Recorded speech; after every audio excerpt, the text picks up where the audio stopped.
Bonjour tout le monde. Je vais commencer comme ceci. On m'a dit un jour, les schizophrènes sont des enfants touchés par Dieu. Sur le coup, je me suis dit, comme peut-être certains d'entre vous, ça n'a pas d'allure, ben voyons, je comprends pas que c'est ça. Mais j'ai demandé à Dieu qu'il m'explique qu'est-ce que ça voulait dire que cette personne-là m'avait dit ça. Puis j'ai compris. Les schizophrènes, c'est des personnes aussi, c'est des enfants de Dieu comme tout le monde ici. Puis Dieu, il les aime aussi. Je me présente. Kevin, ex-toxicomane, schizophrène et surtout un enfant de Dieu. Mon parcours a commencé aussi loin que je me rappelle à l'âge de 15 ans. Tout a commencé à peine un jeune adolescent âgé de 15 ans avec à peine un casier criminel. Je suis rentré de mes vacances au secondaire 3, bouleversé, confus, une tâche à mon casier judiciaire. L'avenir était très incertain pour moi. Ma première consommation fut le cannabis. D'un sentiment d'échec et de peine, je fumais pour la première fois le cannabis. Aussi loin je me rappelle, je me sentais bien. J'oubliais enfin tous mes problèmes. J'oubliais enfin d'avoir détruit une vie pour la première fois. Le sentiment de tristesse d'avoir détruit une vie était parti avec la première consommation. Ainsi les années passèrent, je vieillis. Alors à 17 ans, je fis une rencontre qui m'enfonça davantage, me bouleversa. Une jeune fille dont j'avais gardé l'anonymat. Cette jeune fille était une prostituée et toxicomane de drogues fortes, chimiques, mais avant tout ma meilleure amie au secondaire. Ne pouvant la sauver par moi-même, et sans le Seigneur de mon côté en ce temps-là, je m'enfonçais dans les ténèbres. Davantage de cannabis et d'alcool fort étaient mes échappatoires. Encore une fois, j'oubliais tout. Me cache-t-elle autre chose? Qui est-elle vraiment? Pourquoi? Étaient mes questions que je me posais chaque jour à son sujet. Puis, encore âgé de 17 ans, vers mes 18 ans, on m'annonça une autre grande nouvelle. Mais pas de ces histoires comme qu'on croit qu'elles vont bien finir ou de ces histoires très belles à raconter. On m'annonça que j'étais devenu psychotique paranoïaque par les psychiatres. La première étape de la schizophrénie. Plus jamais je ne serai le même. J'entendais des voix, j'avais des idées délirantes, telles les psychoses.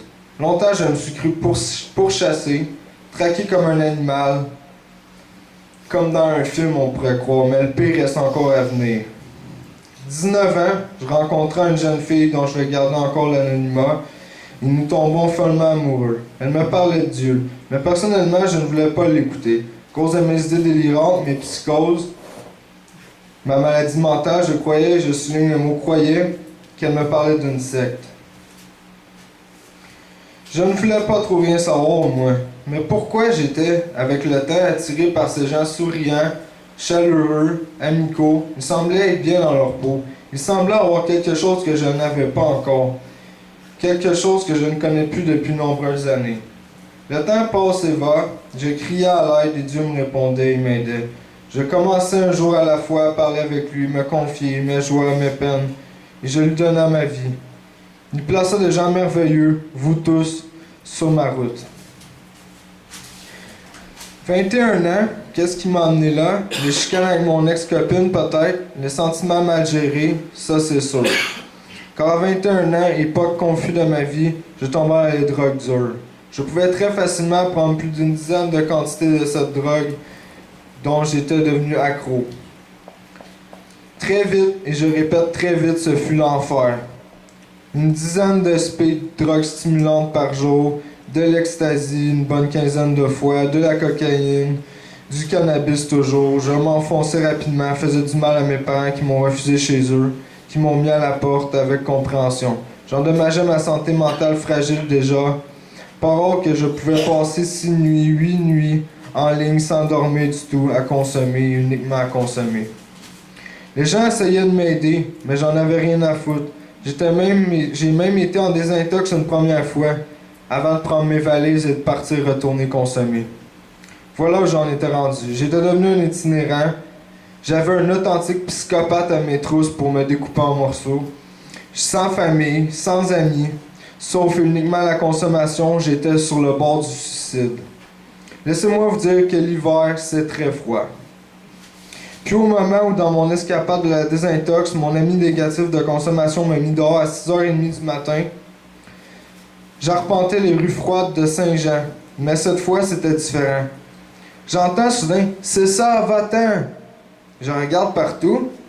Il n'y avait personne. Je continue de marcher dans les rues et alors, j'entends plein de voix qui me parlent dans ma tête. J'étais devenu schizophrène. Alors, en marchant avec mes bagages, les voix dans ma tête, toujours sur le point du suicide, j'arrêtais tout le monde dans la rue pour un toit.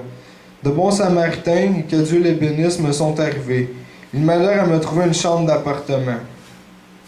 J'étais tout de même content d'avoir cette place, même si les murs étaient moisis, le cadre de porte défoncé, et un peu plus hardcore, très grave en d'autres mots, il y avait même un viol et une invasion de domicile qui se passait chez un des voisins. Couché sur le lit, que je n'osais pas défaire, peur d'y trouver traces de couteau et traces de sang, je fais le bacon, carrément, après avoir trop consommé. Je sens une pression sur mon cœur. J'étais en train de faire un arrêt cardiaque. Les ambulanciers sont venus. J'ai refusé leur aide. Je suis retourné me coucher. Puis un flash. Au moment où j'étais en train de mourir, Dieu m'envoyait la main. Un souvenir. Mon ex-copine qui me dit « Attends pas de tout perdre avant d'arrêter de consommer. Un last call. » Au bout de mes forces, implorant le Seigneur Tout-Puissant, mon Père, de me donner la force, je me rendis de peine et de misère jusqu'à la cabine téléphonique la plus proche, appelant ma mère et lui dit « Viens me chercher maman, je retourne en thérapie. » Je crois que Dieu m'a fait passer à travers toutes ces épreuves pour que je puisse vous donner une sérieuse, je ne répéterai jamais assez, une très sérieuse avertissement. Les tentations du monde peuvent être beaucoup plus dangereuses que vous ne le croyez, beaucoup dangereuses. Il n'y a pas de consommation sans problème, et je vous dirais même que les seuls chemins de la consommation sont la folie, la mort ou la prison. Pourquoi croyez-vous que c'est illégal? Pourquoi croyez-vous que ça détruit des vies? Priez que le Seigneur vous sauve. Maintenant, je vais retourner en sécurité, faire mes études, les finir, que j'ai oublié avec la consommation, prendre soin de moi, rencontrer une femme et fonder une famille, chaque chose au temps de Dieu. Si vous avez des questions, n'hésitez pas à venir me voir aujourd'hui ou dans un an ou un jour prochain. Venez me voir, Dieu m'a fait passer ces épreuves pour vous prévenir. Merci beaucoup de votre attention et bonne soirée, merci. Que le Seigneur soit avec vous.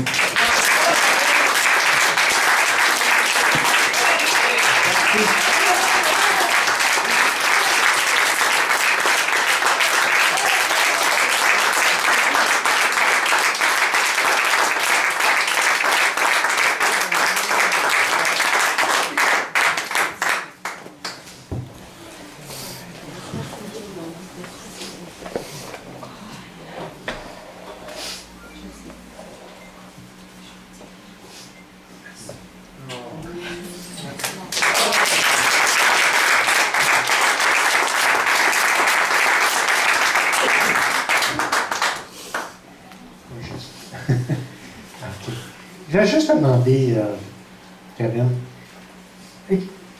as-tu un moment où tu as vraiment rencontré le Seigneur dans ta vie? Comment tu pourrais décrire ça dans tes propres paroles? Moi, je dirais que ça s'est pas fait d'un coup sec comme certains. Ça s'est fait au jour le jour, un pas à la fois. Tu as vraiment commencé à réaliser que tu avais besoin de lui. Je me rappelle, tu venais aux réunions de jeunesse. OK? Puis Kevin, il restait jamais pour toute la réunion. On a regardé un film, et Kevin, il sortait. J'ai dit, c'est-tu dommage? Et demain, on ne pouvait rien y faire, on priait pour lui, tout ça. On comprend mieux aujourd'hui pourquoi ça arrivait, ça. Mais une chose que je peux dire,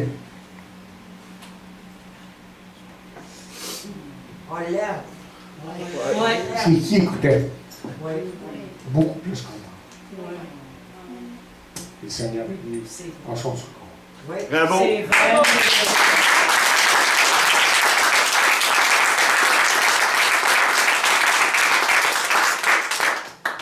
Vous savez, je pense que ça serait bon en ce moment qu'on prie pour Kevin. Parce que Kevin m'a expliqué un matin, peux-tu le dire? Hein? À matin, ben, j'avais le goût de consommer, mais j'ai prié très fort, très très fort, puis c'est parti. Alors, vous voyez, c'est un combat, hein. C'est pas fini, lui, là, non. Lui, on a besoin de l'aimer tel qu'il est, être là pour lui, le soutenir. Et juste, je lui dire, écoute, on t'aime, quoi qu'il t'arrive, là, on est là pour toi. Et je sais qu'il va se renforcer, il va donner plus fort. toujours être là. Et il va se lever, puis ça va être un homme de Dieu. Puis aussi, J'ai dit, moi, l'autre jour, j'ai dit, écoute, Dieu peut se servir de toi, de ton témoignage, ta vie antérieure, là. Ça, c'est quelque chose que moi, je ne peux pas apporter. J'ai toujours été un bon garçon. Hein? Je n'ai jamais fait de gros. Tu sais, puis dans le monde, je ne connais pas ça. Mais je ne suis pas mieux qu'un autre. Tu sais? C'est juste que je n'ai pas eu ce train-là. Mais je regarde des fois des gens comme Kevin là, qui sont vraiment changés. Puis ils apportent une dimension des fois à ces choses-là, la vie, à leur message, si tu veux, que moi, je n'ai pas. Puis c'est le fun parce que c'est ça le royaume de Dieu. C'est fait de toutes sortes de monde qui ont passé par toutes sortes de choses, mais qui connaissent Jésus. C'est ça qui est important. On va prier pour quelqu'un. Devons-nous. Seigneur, en ce moment, nous venons à toi, parce que nous savons que tu es tout puissant, que tu es un Dieu qui nous connaît mieux que nous-mêmes. Et nous te remercions de ce que tu as placé ta main sur la vie de Kevin.